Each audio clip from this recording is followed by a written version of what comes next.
Hey folks, this is Josh, Stoney Ridge Farmer. Welcome back to the farm. Today we're going to show you how we set our brooder up for these little guys. So our shipment just came in from Meyer Hatchery. We had 50 little Cornish cross birds, and we're going to introduce those birds to the brooder today, and we'll give you some cool tips and tricks. So if you're a beginner with these chickens, this will be great food for thought. And if you already know a little bit about it, you might learn a little something too. So come along, let's have some fun.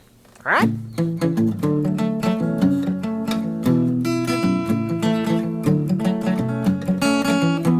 Stoney Ridge, farm, Stoney Ridge, Stoney Ridge Farm. Woo!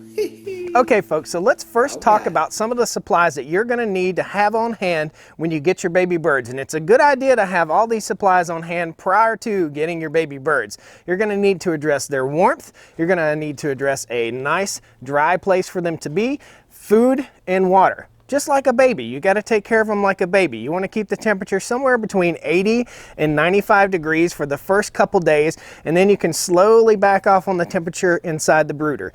If your birds are crowded around the light, they're too cold. If they're pushed all the way back in the corner away from the light, then they're too hot. So you need to back the light out a little bit, and we'll show you how we set all that up for our brooder setup. You're gonna have to invest a little bit of money in this, but these things will last for your lifetime if you take good care of them. So addressing food and water. This is a type of feeder that I like to use. This is the type of feeder that I don't like to use. What you have to address here is that the little birds will get in here and they'll peck and they'll try and scratch out the food. So if they can only get their little heads in there and not get their little feet in there, you won't have as much food waste, and that's really important. I like these kind with the big holes. Now you really can't buy one that's too big unless it's too big to fit in your brooder. Here's another type that I don't really like. I don't really care for this type.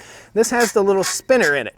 So the birds can get in there and kick around, and this is designed so that they won't sit on their roost and poop over in their food. I don't like this style, but it still works just fine. It's just a matter of personal preference. Let me show you the waterers. So this is one of our waterers. This is a lid you can buy very inexpensively, and you can just get a mason jar. This is a 1 gallon mason jar, and fill it up, and that'll last the birds for quite some time. You want to make sure that they get plenty of good, clean water. So you'll have to clean this every single day. You need to clean this, okay?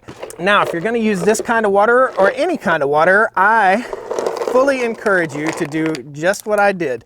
Put some rocks in there so the baby bird thinks egg. He just came out of an egg. He or she, they just came out of a warm, wet spot. And what do they want to do? They want to be in a warm, wet spot. That's where they want to be. And a lot of times, baby birds drowned in their water. If you don't watch them for the first few days, put some gravel in there. It's not going to hurt a thing in the world. And when you get done, dump it back in your driveway. With this batch of 50 birds, we're going to put them in a 100 gallon livestock waterer. It's tall enough that the birds can't jump out, and tall enough that we can layer our shavings, and I'll explain that to you in just a little bit. After about the first 2 or 3 days, we're going to need to upgrade to this guy right here for our water, and we'll still put gravel in there for the first few days. If you don't put your waterer up on something, meaning a block of wood or something like that, you want to elevate it just a little bit after the first couple days. If you don't do that, they're just going to kick shavings over in here, and you're just going to be having a big mess to clean out. Now you can clean it out, throw it out in your yard. It's good for compost, it's good for the yard, but it's a pain in the butt to clean. So a little tip is to elevate this on a little block. You know what I use? A little weight. A 3-pound weight that I bought at Walmart. I set it in there, and I set this right on top of it. The next thing you guys are going to need is a brooder lamp, and this is a brooder lamp setup. It doesn't come with the bulb right here.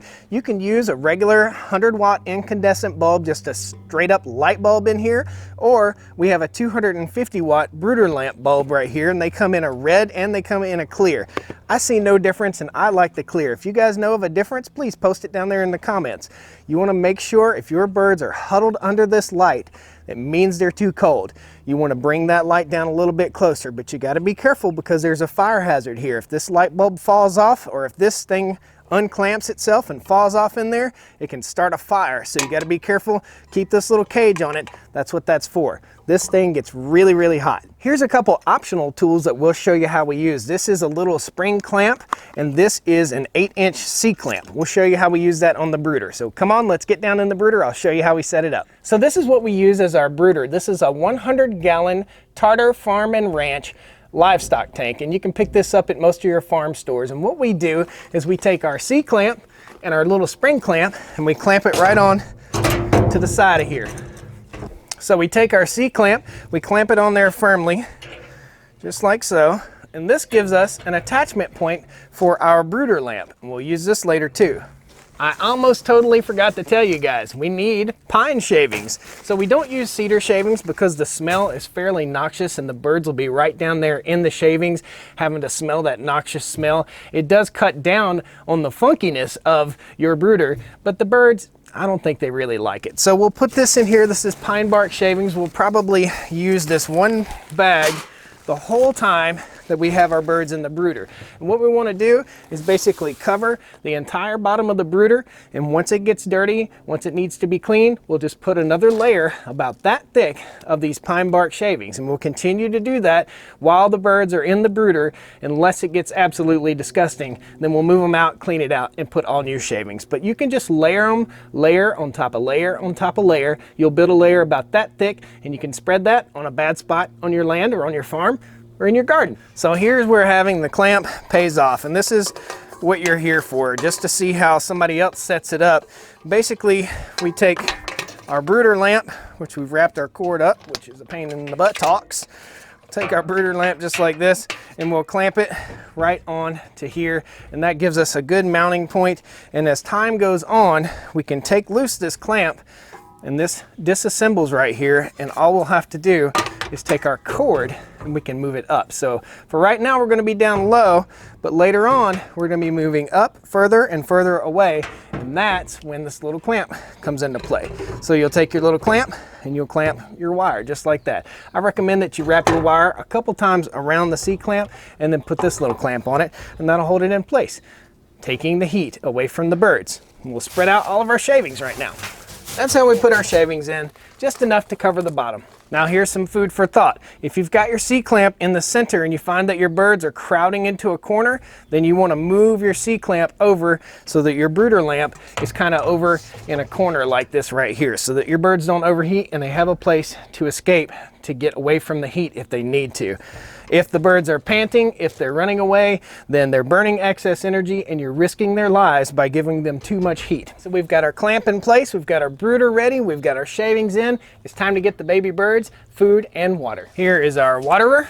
I want to put it kind of close to the center right there. Here is our feeder, and just a little tip, if you pour the feeder full of food right inside the brooder, if you accidentally spill some, the birds will just eat it right up. Pretty cool. And this is how the feeder works. Basically, you just slide this back over top and set it in here. Now let's get our baby birds. Now, if you're unfamiliar with how birds come in, this is how they come in. They're shipped in the mail, and basically the yolk from the egg that they hatch from has enough energy in there for those birds to survive 2 to 3, sometimes 4 days. 4 days is kind of pushing it. So we'll open this guy up so you can see how they come. This is a big box of birds. 50 birds comes in a rather large box. And again, all these birds are from Meyer Hatchery. We work with Meyer Hatchery here on the farm.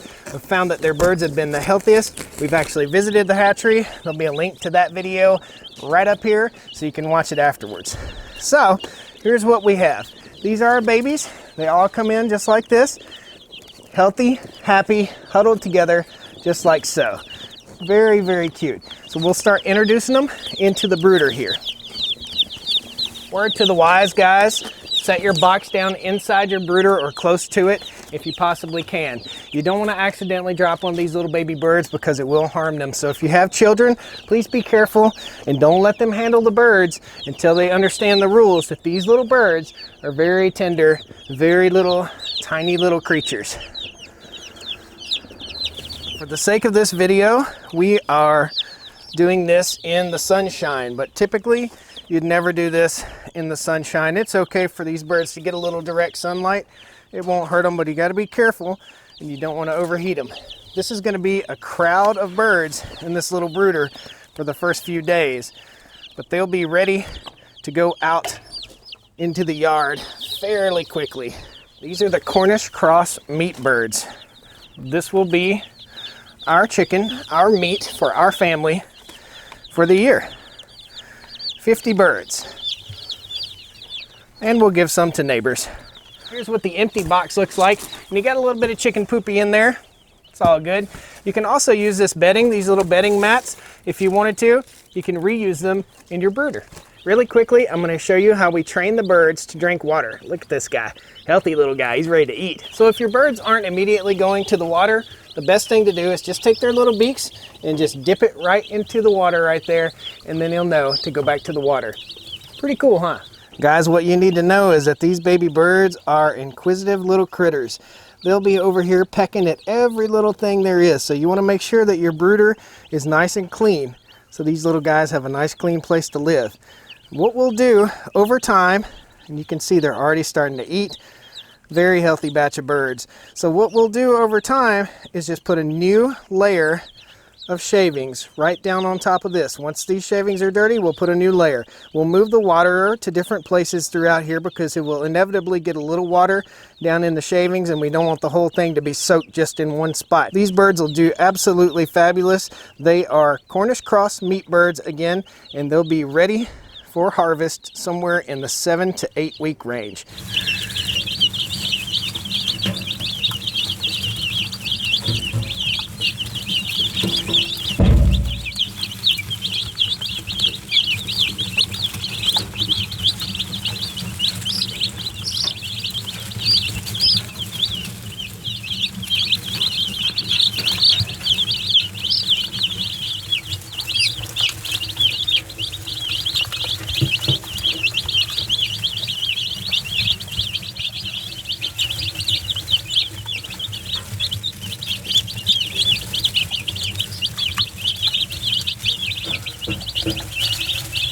It is hot out here, folks. I hope you're enjoying this video. I hope you enjoy this kind of content. Please pound that like button if you can. Subscribe to the channel if you want to, and we'll show you all the stuff that's going on here on this 200-acre farm. We're starting a first-generation farm here. In review, you want to use common sense. Number one, keep your birds warm. Keep them between 80 and 95 degrees for the first 2-3 days, something like that, and then you can start backing off on the heat a little bit. If they're balled up underneath the heat lamp, they're too cold. If they're way on the other side of the brooder, then they're too hot. Keep them warm, keep them dry, keep fresh food and fresh water and fresh litter, and you'll have success with your birds. Guys, I want to thank you so much for coming to the farm today. I really appreciate you watching this video. I hope we all learned a little something together and we had a little bit of fun. Please don't forget, pound that like button, subscribe to the channel, and we'll see you next time on the Stoney Ridge. All right? Well, come on down to the Stoney Ridge. Bring your wife and bring your kids. We're living life pure and sweet.